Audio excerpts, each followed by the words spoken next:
বিশ্ববিদ্যালয় থেকে মাস্টার্স পাশ করেও চাকরি পাচ্ছিল না এক শিক্ষিত যুবক। হঠাৎ একদিন এক চিড়িয়াখানায় তার চাকরি হয়ে গেল। প্রথম দিন চিড়িয়াখানার কর্তৃপক্ষ তাকে ডেকে বলল যে চিড়িয়াখানার বাঘটা মারা যাওয়ায় খাঁচাটা একেবারে শূন্য পড়ে আছে। তুমি যদি খাঁচার ভেতর বাঘের পোশাক পরে বাঘের মতো তর্জন গর্জন করতে পারো তাহলে মাসে তোমাকে 15,000 টাকা দেওয়া হবে। ছেলেটা 7-5 না ভেবে তাতেই রাজি হয়ে গেল। 15,000 টাকা কম কথা নয়, পুরো মাসের সংসার খরচা চালিয়েও কিছু টাকা বেঁচে যাবে। পরের দিন থেকেই সে কাজে যোগ দিল। রোজ চিড়িয়াখানা খোলার আগেই সে এসে বাঘের পোশাক পরে খাঁচার ভেতরে ঢুকে থাকতো। দর্শক খাঁচার সামনে এলে নানান কায়দা দেখিয়ে তাদের বিনোদন দেয়। দর্শকরাও এই নতুন বাঘকে খুব পছন্দ করতে লাগলো। এইভাবে বেশ ভালোই কাটছিল দিনগুলো। দেখতে দেখতে চিড়িয়াখানার দর্শক সমাগমও বেড়ে গেল। প্রতিদিন বাঘের খাঁচার সামনে বিশাল ভিড়। চিড়িয়াখানার কর্তৃপক্ষ এটা দেখে খুশি হয়ে ছেলেটার বেতন আরো বাড়িয়ে দিল।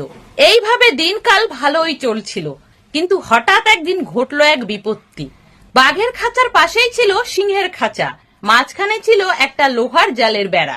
একদিন ছেলেটি সেই লোহার জালের বেড়া ধরে নেচে কুদে লম্ফঝম্প দিয়ে দর্শকদের মজা দিচ্ছিল। হঠাৎ সেই পুরাতন লোহার জাল ভেঙে ছেলেটা গিয়ে পড়লো সিংহের খাঁচার ভেতরে। এখন কি হবে? পৈতৃক প্রাণটা বুঝি আজ সিংহের হাতেই যায়। ভয়ে জবুথবু হয়ে ছেলেটা খাঁচার এক কোনায় দাঁড়িয়ে ঠক ঠক করে কাঁপতে লাগলো।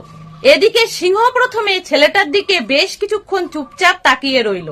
তারপর গা ঝাড়া দিয়ে উঠে দাঁড়িয়ে ধীরে ধীরে এগিয়ে যেতে লাগলো তার শিকারের দিকে। ভয়ে ছেলেটার তখন হার্ট অ্যাটাক হওয়ার অবস্থা।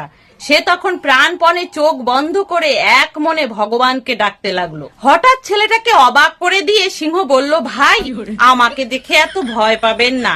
আমিও একজন মাস্টার্স পাশ করা বেকার যুবক। গত 2 বছর ধরে এই চিড়িয়াখানাতেই চাকরি করি। তাহলে বন্ধুরা, এই ছিল আজকের একটা ছোট্ট মজার গল্প। যদি ভালো লাগে প্লিজ লাইক করে দিও, সাথে কমেন্টেও জানিও তোমাদের মতামত। সকলে ভালো থেকো, সুস্থ থেকো।